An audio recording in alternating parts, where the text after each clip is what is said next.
Vamos a abrir nuestras Biblias en el libro de Lucas.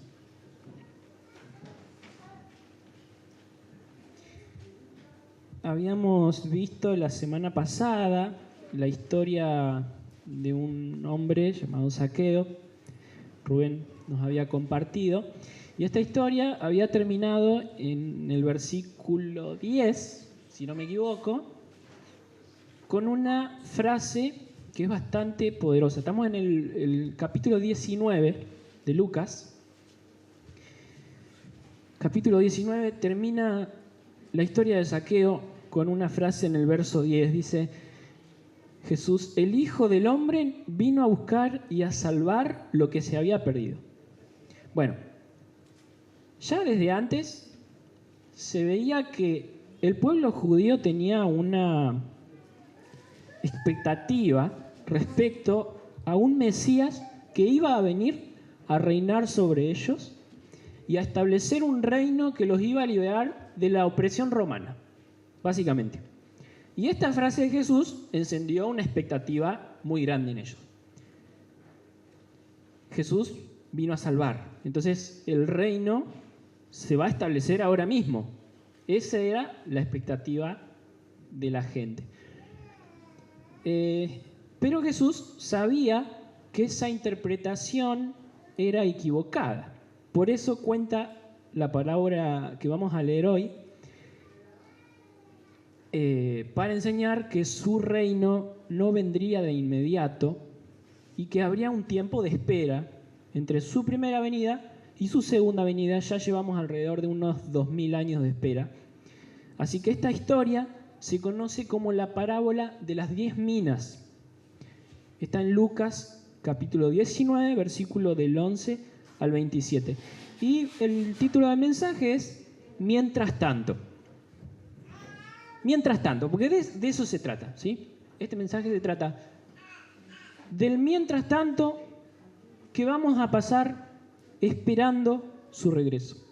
Así que vamos a ir leyendo esta historia versículo por versículo, del 11 al 27, y vamos a dividir el mensaje en dos partes.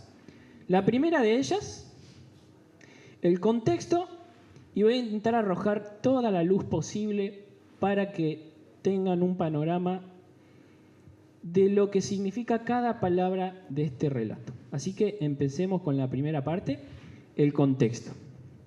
Si tienen Lucas capítulo 19, versículo 11, acompáñenme en la lectura. Bueno, dice: oyendo ellos estas cosas, prosiguió Jesús. Está hablando de que Jesús oyó lo que decían y las expectativas que ellos tenían, ¿no? Y dijo una parábola, por cuanto estaba cerca de Jerusalén. ¿Qué significa esto? Que Jesús estaba próximo a morir en la cruz, básicamente eso. Y ellos pensaban, dice, que el reino de Dios se manifestaría inmediatamente. Versículo 12. Dijo pues, un hombre noble se fue a un país lejano a recibir un reino y volver. Así que antes de continuar, déjenme arrojar un poco de contexto a lo que estamos leyendo para que lo puedan entender mejor. Jesús tomó como referencia un hecho histórico muy conocido por los judíos, trayéndoles a la memoria una parte importante de la historia de un rey llamado Arquelao. Este rey era el segundo de la dinastía herodiana. En el Nuevo Testamento encontramos distintos personajes que se llaman Herodes, ¿sí? Lo van a encontrar por varios lugares. Fíjense, tenemos Herodes el Grande, Herodes Arquelao, Herodes Antipas, Herodes Agripa y Herodes Agripa II. Bueno, para identificar cuál era el Herodes de esta parábola, les digo, miren, Herodes el Grande creo que es el más famoso, que es el que manda a matar a los niños en Belén, por ejemplo. También es el que reconstruyó el tercer templo. Herodes Arquelao es el que le sigue en la dinastía, es el hijo de Herodes el Grande. gobernó parcialmente, no fue un rey como Herodes el Grande, gobernó parcialmente sobre Judea, sobre Samaria y otra región. Este es el de la parábola de las 10 minas, ¿sí? Así que a este vamos a prestar la atención. Después de este viene Herodes Antipas, que está desde el año 4 al 39 después de Cristo, que es otro hijo de Herodes el Grande. Este es el que mandó a decapitar a Juan el Bautista, el que se burló de Jesús. Si quieren los pasajes, están en Mateo capítulo 14, Lucas capítulo 23, verso del 7 al 12. Bueno. Después está Herodes Agripa, primero. Este es el nieto de Herodes el Grande, el que mandó a matar al apóstol Jacobo y encarceló a Pedro en Hechos 12. Murió comido por los gusanos porque es el que se declaró como un dios y quería adoración. Bueno, y después está Herodes Agripa II, que es el bisnieto de Herodes el Grande, y este es el que escuchó la defensa de Pablo en Hechos, allá al final, capítulo 25 y 26. Bueno, de toda esta dinastía, el que ahora nos interesa es el segundo, Arquelao, porque Jesús cuenta esta historia basándose en una imagen muy conocida para los judíos en este tiempo, que es la historia de este rey Herodes Arquelao, hijo de Herodes el Grande, que cuando su padre murió, el reino de su padre fue dividido entre sus 3 hijos. Entonces Arquelao tuvo que ir se acostumbraba, tenía que hacer eso, tuvo que ir a Roma a pedir el título de rey, ¿sí? Bueno, entonces pasame a la siguiente. ¿Quién era Herodes Arquelao? Es este personaje. Vamos a la segunda pregunta. ¿Por qué había reyes judíos en un imperio romano? Es algo que se puede ocurrir en este momento. ¿Por qué estamos hablando de un rey judío en un imperio romano? Bueno, vamos a hacer otro paréntesis acá. Herodes Arquelao fue a pedir su reino a César Augusto, ¿sí? Y César Augusto era el emperador romano. O sea, vendría a ser como el presidente de una nación gigante, que tiene dentro de esa nación varias naciones pequeñas que fueron conquistando. Entonces, esa es la pregunta que te podría hacer. ¿Por qué habría reyes judíos en un imperio romano? Bueno, la respuesta es que Roma, a diferencia de otros imperios, en vez de destruir las naciones que iba conquistando, las absorbía. Porque les parecía algo mucho más práctico que andar quemándola, como los babilonios, por ejemplo. Llegaron, quemaron todo, llevaron cautivos a los habitantes, mataban a todo el mundo y les enseñaban a adorar a sus dioses. Bueno, les inculcaban sus costumbres. Pero en cambio Roma usaba de mucha astucia. En vez de destruir los territorios, se mezclaban con ellos. Hacían todo lo posible por conservar, para que no haya alboroto, digamos, se mezclaba las diferentes culturas que iban conquistando. Entonces, en las regiones de Israel había reyes judíos, porque Roma les permitía gobernar ciertos territorios para que no haya alboroto. Entonces, de eso les permitía mantener la lengua, las culturas, siempre y cuando ellos mantengan el orden, pagaran los impuestos al César y respetaran la autoridad romana, que es el César, ¿no? Que sería la máxima autoridad del Imperio Romano. Bueno, vamos a la tercera pregunta. ¿Qué sucedió con Arquelao? Volveme a la anterior, porque estoy por la C recién. Sí, la siguiente. ¿Qué sucedió con Arquelao? Bueno, volvamos a la historia de Arquelao. Cuando murió su padre, él fue a Roma a reclamar la parte del territorio que le correspondía gobernar, pero ¿qué pasó? Muchos judíos no lo querían a él. Entonces enviaron una delegación, una embajada, dice el texto de las 10 minas, a César Augusto, que vendría a ser el emperador de Roma, para protestar. No lo querían como rey.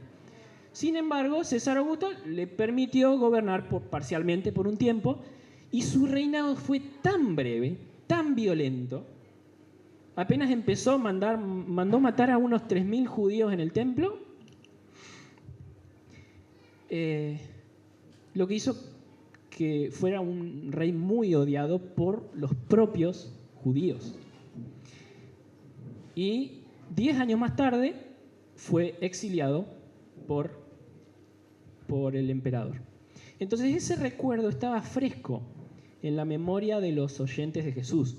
Por eso cuando él habla de un hombre noble que se va lejos a recibir un reino y vuelve, y que hubo personas que no querían que él reinara, todos pensaron inmediatamente, está hablando de Arquelao. Este rey es Arquelao. Exactamente esa es la historia que ilustra, ¿no? Ahora continuamos la lectura a verso 13. Dice, y llamando a 10 siervos suyos, este noble que se fue lejos y volvió, ¿no? Se iba a ir lejos y iba a volver. Llamando a 10 siervos suyos, le dio 10 minas y les dijo, negociad entre tanto que vengo. Les dio una instrucción clarísima. En esta parábola, cada uno de los siervos recibe una mina. ¿Sí? Ahora la pregunta es, ¿qué son las minas? Una mina era una medida de valor de la época, como si fuera una moneda, digamos, que equivalía a unos 100 denarios. ¿Recuerdan que el denario, no sé si en otros lugares, equivale al salario de un día de un jornalero común, ¿sí? O sea, de una persona de clase tirando para baja, clase baja, que tiene solamente, digamos, para vivir el día a día. Bueno, una moneda, una mina, equivale a 100 denarios, o sea, más o menos a 3 meses de trabajo de un jornalero. No era una fortuna, como si fuera un talento, ¿vieron la parábola de los talentos? Pero sí una suma importante, suficiente como para decir, hacete responsable, vas a trabajar con esto. Ahora bien, si la comparamos con la parábola de los talentos, ¿no? Que en esta parábola hay mucha similitud con la parábola de los talentos, también hay muchas diferencias. Una diferencia abismal es lo que equivale, el valor de lo que equivale la mina. La mina es 3 meses de salario, mientras que el talento es 20 años de salario. Eso sí, el talento es una fortuna. Seguimos con la lectura a partir del verso 14. Dice, pero sus conciudadanos, los conciudadanos del noble, ¿sí? ¿Recuerdan la historia? ¿No? El noble va a reclamar el reinado. Sus conciudadanos le aborrecían y enviaron tras él una embajada, igual que con Arquelao, diciendo, no queremos que éste reine sobre nosotros. Acá está la referencia clarísima a Arquelao. Porque recordemos que los judíos habían enviado una embajada a César Augusto, que era el emperador, porque no querían que este hombre reinara sobre ellos, salvando la distancia. Jesús no es como Arquelao en muchos aspectos. Así que, seguimos con la aclaración y el contexto. La letra E dice similitudes y diferencia, ¿no? ¿Qué puse? La letra E. Similitudes entre ambos reyes. Las similitudes es a nivel narrativo, no moral. Ambos reyes viajan a recibir un reino. Arquelao fue a Roma a pedir su título. Jesús va a un lugar lejano, que es el cielo, su ascensión, después de la muerte y la crucifixión, para recibir el reino del Padre. Esa es la primera similitud. La segunda similitud es que ambos enfrentan rechazo.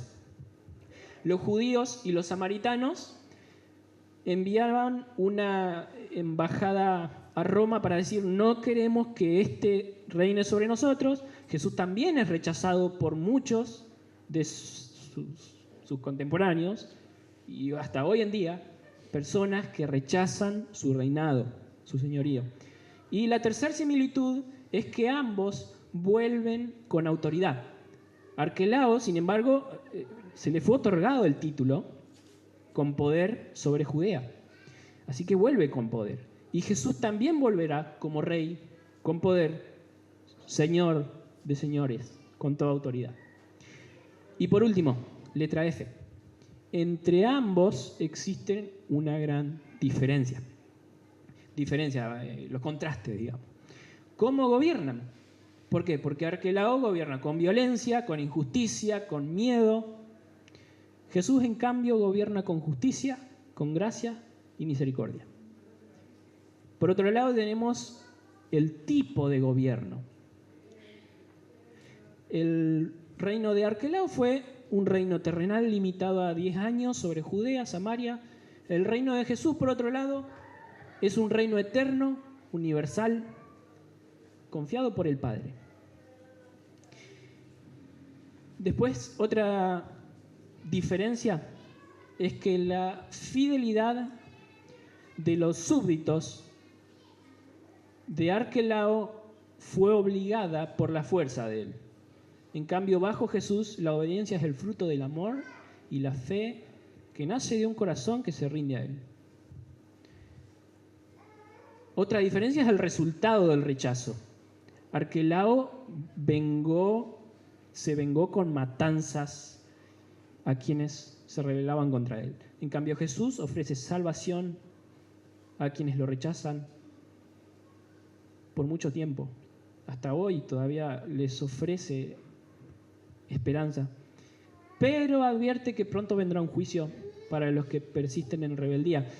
Y por último, la última diferencia es el nombre de Arquelao quedó en la historia como un tirano olvidado, mientras que el nombre de Jesús es exaltado sobre todo nombre. Entonces, esta es la primera parte, el mensaje un poco tediosa, pero es necesaria para entender el contexto, tener en mente para entender esta parábola, todo esto. Así que en el siguiente punto, que sería la misión, vamos a ver qué significa esta parábola para nosotros hoy. Segunda parte, la misión. ¿Por qué digo la misión? Vamos a ver a qué se refieren las minas, los siervos, los enemigos, la recompensa, el castigo, el viaje, el reino. ¿A qué se refiere cada cosa? Vamos a leer nuevamente verso 11. Y presta atención porque te voy a hacer una pregunta. Jesús dice, oyendo estas cosas, prosiguió Jesús y dijo una parábola por cuanto estaba cerca de Jerusalén. Ellos pensaban que el reino de Dios se manifestaría inmediatamente. Dijo pues, un hombre noble se fue a un país lejano. Mi pregunta para vos es la primera. ¿Cuál era el propósito de la parábola? A ver si se acuerdan. Yo ya lo dije, pero... Exactamente. Aclarar que no iba a ser inmediatamente su reino terrenal. Corregir una mirada terrenal de las cosas, ¿no? Una mirada errónea sobre el reino mesiánico esperado. Básicamente eso. Ellos estaban esperando que el Mesías venga a reinar en ese momento. Entonces Jesús les dice esta parábola para que entiendan que las cosas no iban a suceder como ellos esperaban. Seguimos leyendo. Versículo 12. Dijo pues, un hombre noble se fue a un país lejano para recibir un reino y volver. Vamos a ver entonces quién es este hombre que se va lejos y cuál es su reino. Bueno, él está tomando la historia, como sabemos, de Arquelao para traer una imagen a tu mente. Este hombre que se va lejos, el noble, es Jesús. Cuando fue crucificado, murió, se fue al cielo, resucitó, fue al cielo. En la parábola es este hombre que reclama su reino y ahora, ya hace unos 2000 años que se fue y todavía no ha regresado. ¿Esto habla de su falta de amor para con nosotros? ¿Habla de su falta de compasión con los que sufren? Al contrario, esto habla de la compasión que tiene sobre aquellos que todavía no le han aceptado, porque está esperando que se arrepientan y se vuelvan a él. Versículo 13. Leemos. Y llamando a 10 siervos suyos, les dio 10 minas y les dijo, negociad entre tanto que vengo. Bueno, la letra C dice la pregunta, ¿quiénes son los siervos? Los siervos vienen a ser todos los hijos de Dios. Vos, yo, todos aquellos que aceptamos a Cristo en el corazón. La D dice la pregunta, ¿qué significan las minas? ¿Qué significan las minas? Esa moneda en manos de los siervos, para descubrir su significado, recordemos el propósito de la palabra, de la parábola. ¿Cuál era? Lo dije al principio, corregir el pensamiento erróneo de que Cristo iba a establecer su reino en la tierra en ese momento. ¿Qué significan las minas entonces? Algo que Él nos confía, mientras tanto Él está ausente. Una responsabilidad que vos y yo tenemos por igual. Entonces, ¿cuál es la responsabilidad? ¿Saben cuál es? El Evangelio. El Evangelio es la responsabilidad que el Señor dejó en tus manos hasta que Él vuelva. Siguiente pregunta, ¿qué pasa si yo no tengo talento para predicar el Evangelio? ¿Qué pasa? Si bien hay similitudes muy grandes entre parábola de los talentos, parábola de las minas, ¿no? También tiene grandes diferencias considerables, les decía hace un rato. La de los talentos podría referirse más a capacidades naturales, a dones espirituales que el Señor nos da. En mi caso, por ejemplo, puede ser la música, ser maestro, y de esa manera tengo que desarrollarlo al máximo para el Señor. El Señor me dio a mí eso y no se lo dio a otra persona. Bueno, cada uno recibe cosas diferentes conforme a su capacidad, dice la de los talentos, diferentes capacidades de administración. Pero la parábola de las minas, esta que estamos viendo, todos reciben la misma cantidad de dinero. Una mina cada uno. Te tiene que decir algo eso. Todos los siervos tienen una mina que multiplicar. Lo mismo, todos recibimos lo mismo, en este caso. No me importa si sos pastor, sos líder, sos colaborador, recién bautizado, recién convertido. No importa las habilidades que tengas, las no habilidades que tengas, lo que sea. Tenés la misma responsabilidad que yo delante del Señor. Tu responsabilidad es llevar el Evangelio a otras personas. Versículo 14. Pero sus conciudadanos le aborrecían. Está hablando que le aborrecían al Señor, ¿no? Y enviaron tras él una embajada diciendo, no queremos que éste reine sobre nosotros. Pregunta, ¿quiénes son los conciudadanos? Los conciudadanos son todos los que rechazan a Jesús. Los que no quieren que Jesucristo reine en sus corazones.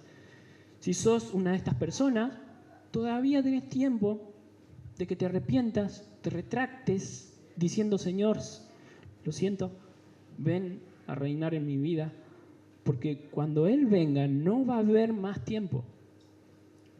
Sin más rodeo, respondamos a esta pregunta. ¿Quiénes son tus conciudadanos?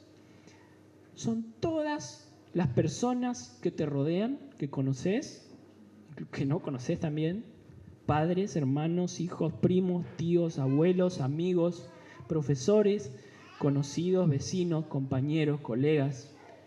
Incluso la persona que se te cruza por la calle, a la que no viste jamás en la vida. Seguimos adelante en el versículo 15.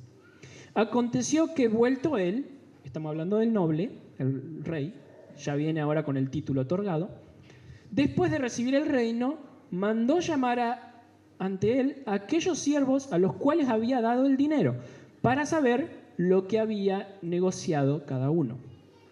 Vino el primero diciendo, Señor, tu mina ha ganado 10 minas. Él le dijo, está bien, buen siervo, por cuanto en lo poco has sido fiel, tendrás autoridad sobre 10 ciudades. ¿10 minas?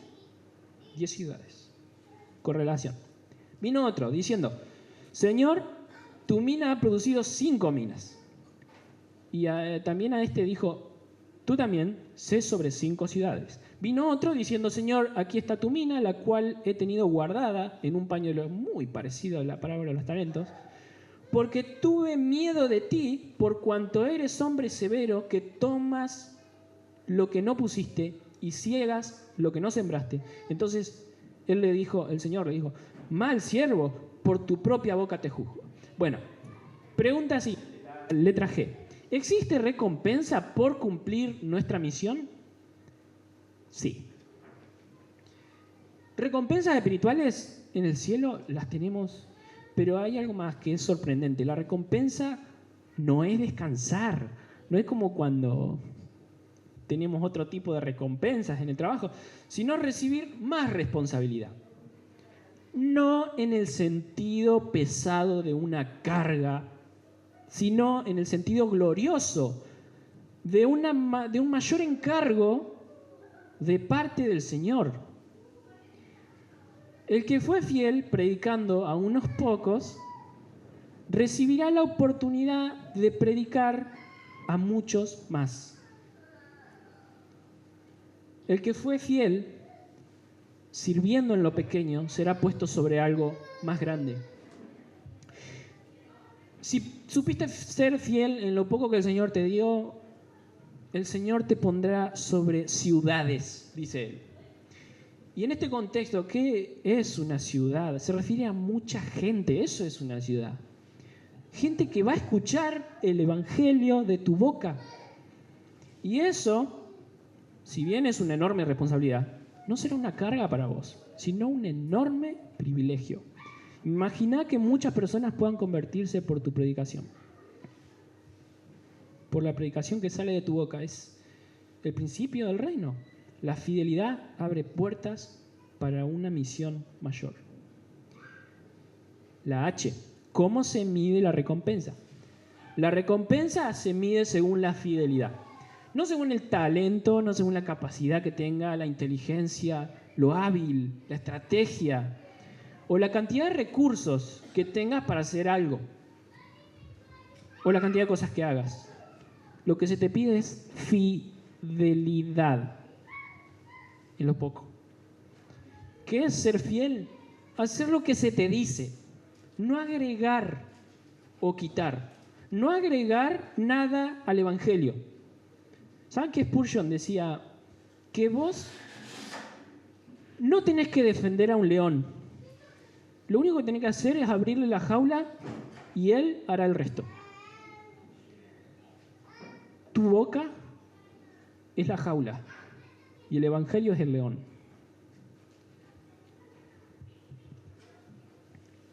La pregunta siguiente dice, ¿qué sucede si no soy fiel? ¿Es la última? Sí. Y ya nos vamos al final. Hablando en este contexto, no ser fiel es no cumplir lo que el rey te otorgó, lo que el rey te ordenó que hagas en su ausencia. La palabra clave de la fidelidad está en el verso 13. ¿Pueden leerla? El Señor le lo dice clarísimo. Negociad. Una instrucción súper clara. No esconder, no guardar, no conservar. No, negociar. Clarísimo. Clarísimo. Ni más ni menos. Pero miren la excusa que pone este hombre que no hizo nada con la mina que el Señor pone en sus manos. 21. Porque tuve miedo de ti, por cuanto eres hombre severo, que tomas de lo que no pusiste y ciegas lo que no sembraste. O sea, básicamente le echa la culpa al Señor. Yo no hice nada porque vos tenés un problema muy serio en la moral. Entonces él le dijo, mal siervo, por tu propia boca te juzgo. ¿Sabías que yo era hombre severo, que tomo lo que no puse y que ciego lo que no sembré? Vamos a hacer una pausita acá para explicar una cosa. Este versículo no significa que Jesús asume que Él es un hombre severo y malvado. Jesús dice esto para decirle algo así como, con más razón tendría que haber trabajado. Es como decir, por ejemplo, yo tengo un jefe que es muy estricto con el horario. ¿Y yo qué voy a hacer? ¿Con más razón voy a llegar a horario? Yo tengo un jefe que es estricto con la limpieza, con el orden, un obsesivo compulsivo. Tengo que ser una persona limpia, ordenada. ¿Sí? Jesús está diciendo eso. O sea, si yo soy un hombre severo, vos tendrías que haberte puesto a trabajar mucho más todavía. No esconder tu mina. Bueno, el versículo 23. ¿Por qué pues no pusiste mi dinero en el banco? Escuchá lo que le dice. Para que al volver yo lo hubiera recibido con intereses. O sea, lo único que tenía que hacer es ir al banco. Nada más sencillo que eso. Allá se están matando. Nada más sencillo. No necesitas ser una persona hábil, inteligente, brillante para ir a hacer un trámite. ¿De qué nos habla esto? Que nuestro trabajo de predicar la palabra es sencillo. Es solo hablar de Jesucristo y lo que Él hizo por nosotros. Nada más. No necesitas ser tan genio para eso. Versículo 24. Y dijo a los que estaban presentes, quitadle la mina y darla al que tiene 10 minas. Y ellos dijeron, Señor, tiene 10 minas. Tiene muchas. Pues yo digo, dice el Señor, que a todo el que tiene se le dará más al que no tiene, aún lo que tiene se le quitará. Si no cumplís, en otras palabras, si no cumplís con lo que el Señor te encomendó, el Señor te va a quitar aún lo poco que tenés. Y lo que voy a decir es durísimo y es triste. Vos tenés personas a quienes les podés predicar el Evangelio. Si no lo haces, el Señor las va a quitar de tu vida. Y no hay vuelta atrás. Una vez que Él lo hace, no esperes que pase. Porque cuando se acaba el tiempo, mira lo que dice el verso 27. Y también aquellos, mis enemigos, que no querían que yo reinase sobre ellos, traedlos acá y decapitadlos delante de mí. Fuerte, ¿eh? Vos podés decir que esto es falta de amor, falta de compasión, ¿cómo el Señor va? No. ¿Sabe cómo se llama esto? Respeto. Dios respeta tu decisión. Él no te está obligando a rendirte a Él. No es Arquelao, Él es noble. Él te dio la libertad de que te rindas voluntariamente ante la belleza de su gloria. O que decidas vivir en la miseria de tu rebelión hacia aquel que te amó, hacia aquel que dio su vida entera por vos. Pero si al final decidís que Él no reine sobre tu vida, adelante. No te lo va a impedir. Sin embargo, el enfoque de esta parábola y particularmente de este versículo tan duro no es para los incrédulos, sino es para los creyentes. Recordemos que el enfoque de esta parábola es corregir miradas erróneas por parte de los creyentes, miradas terrenales. Entonces, este último versículo, más que tener el propósito de darle miedo a los incrédulos, en realidad intenta advertirnos a los creyentes sobre la urgencia que tenemos de predicar el Evangelio, porque en cualquier momento Él volverá. Conclusión. La parábola de las minas nos recuerda que vivimos en el mientras tanto, ¿sí? Entre la primera venida, la segunda venida, que es el regreso glorioso, y ese tiempo no es para la pasividad, ni para esperar sentados, de brazos cruzados, sino para ser fieles con lo que Él puso en nuestras manos, el Evangelio. El mundo te dice, hacé lo tuyo, guardá lo tuyo, escondé lo tuyo, cuidá lo tuyo porque es tuyo, conservalo, es valioso. El Señor dice, negociad mientras vengo porque lo que tenés en tus manos no es tuyo. El Señor no nos pedirá cuenta de algo que haya sido nuestro, sino que nos pedirá cuenta de algo que Él nos dio. No se trata de cuánto talento tenemos, sino de qué tan fieles fuimos con lo que recibimos. Y la gran verdad es esta. La fidelidad de nuestra parte abre la puerta a mayores recompensas y a mayores oportunidades que Dios nos da para servir y para predicar a más personas. Así que el que fue fiel en lo poco recibirá más. No como carga, sino como recompensa, como privilegio, la oportunidad de impactar a más vidas, de ver más personas alcanzadas para Cristo. Voy a hacer unas preguntas para reflexionar.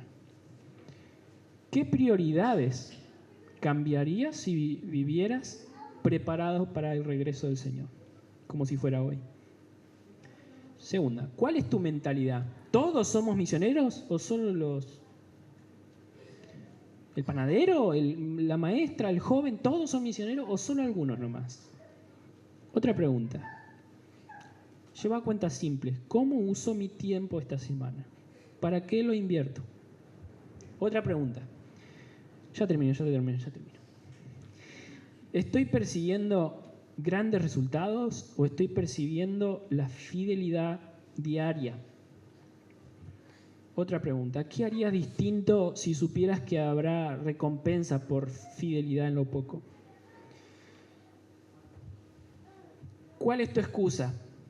No estoy capacitado, me van a criticar, tengo miedo, el Señor es severo, el pastor es severo, me dice que no. Registrar iniciativas, frutos espirituales, eso es bueno. Bautismo, discipulados, visitas, hacerlo práctico, ¿no? Establecer una revisión anual. ¿Qué hizo cada ministerio por el reino este año? Bueno, a principios de año nos compartían cuáles eran los 3 pilares, ¿no? Edificación, evangelización. Después les anoté una más. Motivar a las personas a la evangelización porque hay consecuencias eternas. Entrenar líderes en la fidelidad, sobre todo en el carácter, más que se me va la palabra, en la técnica. Y necesitamos como iglesia un espíritu emprendedor. Gente que diga, bueno, voy a hacer algo. Gente que quiera iniciar un ministerio. Gente que diga, está bien, tal vez no estoy preparado, pero quiero hacer algo y me voy a preparar. Porque tal vez alguien te dice que no lo hagas, no porque no quiere que lo hagas, sino porque está bastante verde todavía. O sea, le falta madurar.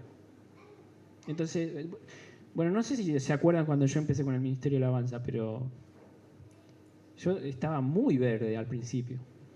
Después como que empecé de a poquito. Bueno, pero si trabajás en el camino, vas a encontrar la fidelidad.